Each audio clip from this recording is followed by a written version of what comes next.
Hai Sobat Wiki, kembali lagi bersama saya Sarah Dita Oktaviani dalam Top 5 News on the Week. Kali ini saya akan menampilkan 5 berita terpopuler dalam seminggu ini. Langsung aja kita ke berita yang pertama. Berita pertama, pria di Lombok, Nusa Tenggara Barat menikahi 2 wanita sekaligus. Dan ternyata 2 wanita ini masih memiliki hubungan saudara. Ijab kabul pun dilakukan 2 kali untuk masing-masing mempelai wanita. Pria di Lombok, Nusa Tenggara Barat menikah dengan pacar dan sepupu sang kekasih sekaligus. Pacar Saiful bernama Hustiawati, sementara sepupunya bernama Haryani. Proses ijab kabul pun dilakukan 2 kali untuk masing-masing wanita yang dipersuntingnya. Pernikahan ini pun viral di media sosial. Dalam unggahan video juga dituliskan akad nikah dilakukan antara Saiful Bahri dengan Haryani dan Hustiawati. Video pernikahan ini dibagikan oleh laman Instagram Lambe Etura pada hari Senin 22 Juni 2020.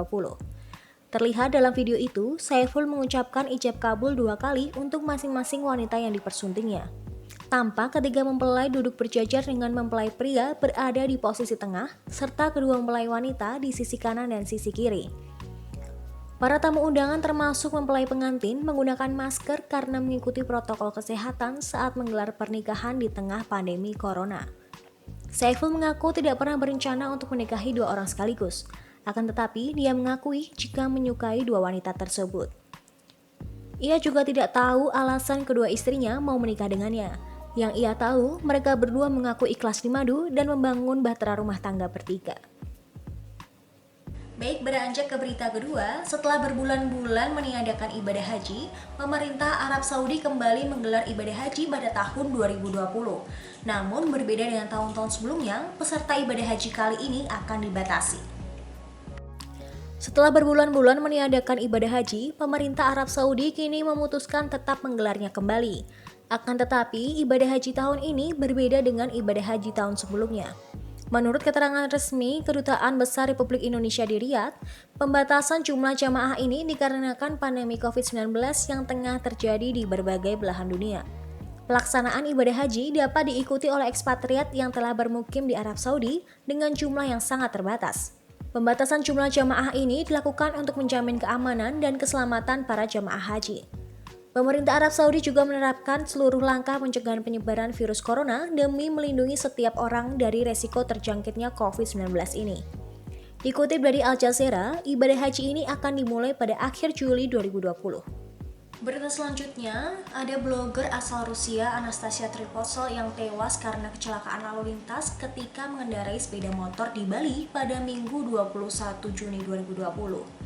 Dia meninggal di lokasi kejadian setelah mengalami cedera yang cukup parah. Blogger asal Rusia berusia 18 tahun Anastasia Tropistel tewas dalam kecelakaan lalu lintas saat mengendarai sepeda motor di Bali pada Minggu 21 Juni 2020. Influencer online yang telah menjadi miliarder saat berusia 15 tahun itu meninggal setelah menderita cedera kepala yang cukup parah. Belum sempat dilarikan ke rumah sakit, Anastasia meninggal di lokasi kejadian. Dikutip dari Daily Mail, motor yang dikendarai Anastasia menabrak pagar di pinggir jalan. Kekasihnya, Viktor Maidanovic, yang berkendara di samping Anastasia mengatakan bahwa influencer online itu mulai goyah pada kecepatan 60 km per jam sehingga kehilangan kendali dan bertabrakan dengan pagar di tepi jalan. Video cuplikan peristiwa menunjukkan saat-saat terakhir Anastasia tepat sebelum dia berangkat dengan sepeda motor dan dia memfilmkan dirinya di cermin kendaraan dan pemandangan pantai di sekitarnya. Diketahui Anastasia Tropistel berada di Bali setelah terkena lockdown dalam perjalanan ke pulau itu. Setelah sempat kembali diselenggarakan, kini Pemprov DKI Jakarta meniadakan sementara Hari Bebas Kendaraan Bermotor atau Car Free Day. Padahal Car Free Day ini sempat diselenggarakan pada Minggu 21 Juni 2020. Akan tetapi beredar kabar bahwa pada Minggu 28 Juni 2020 akan kembali ditiadakan. Setelah sempat kembali diselenggarakan, kini Pemprov DKI Jakarta meniadakan sementara Hari Bebas Kendaraan Bermotor atau Car Free Day. Sebelumnya, Car Free Day sempat dibuka di tengah pandemi COVID-19 pada Minggu 21 Juni 2020 lalu.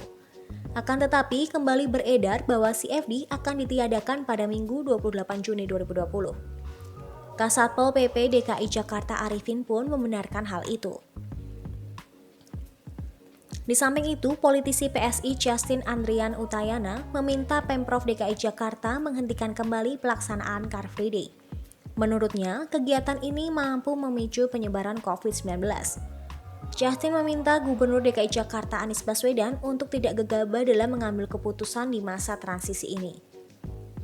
Sebab jumlah kasus pasien positif COVID-19 di ibu kota sampai saat ini terus bertambah dengan rata-rata penambahan 100 pasien positif setiap harinya. Bila ingin pandemi COVID-19 ini cepat dikendalikan, politisi muda ini meminta Anies fokus dalam mendorong masyarakat mematuhi protokol kesehatan, khususnya di masa transisi seperti saat ini. Dan berita yang terakhir, Kabid Humas Polda Metro Jaya, Kombes Yusri Yunus mengatakan bahwa John K. membentuk 4 klaster atau kelompok untuk menargetkan Nus K dan kelompoknya.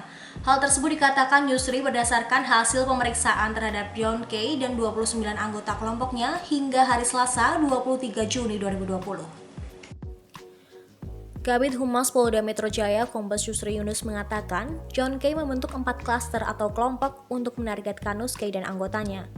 Hal tersebut dikatakan Yusri berdasarkan hasil pemeriksaan terhadap John K. dan 29 anggota kelompoknya hingga hari Selasa 23 Juni 2020.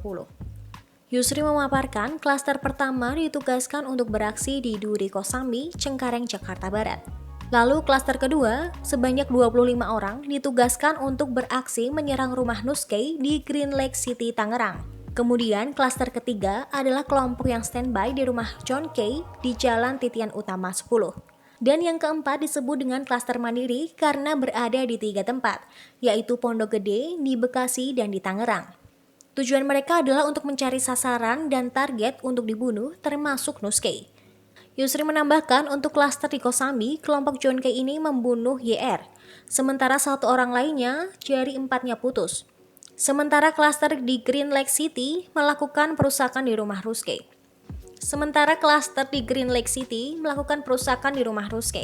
Dikutip dari Warta Kota Live, kuasa hukum John K, Anton Sudanto, membantah kliennya memerintahkan anak buahnya menyerang rumah Nus K di Green Lake City, Tangerang, Banten pada Minggu 21 Juni 2020. Anton mengklaim tidak ada bukti yang menunjukkan John K menginstruksikan anak buahnya untuk menyerang kediaman Nus K. Terima kasih sudah nonton. Jangan lupa like, subscribe, dan share ya.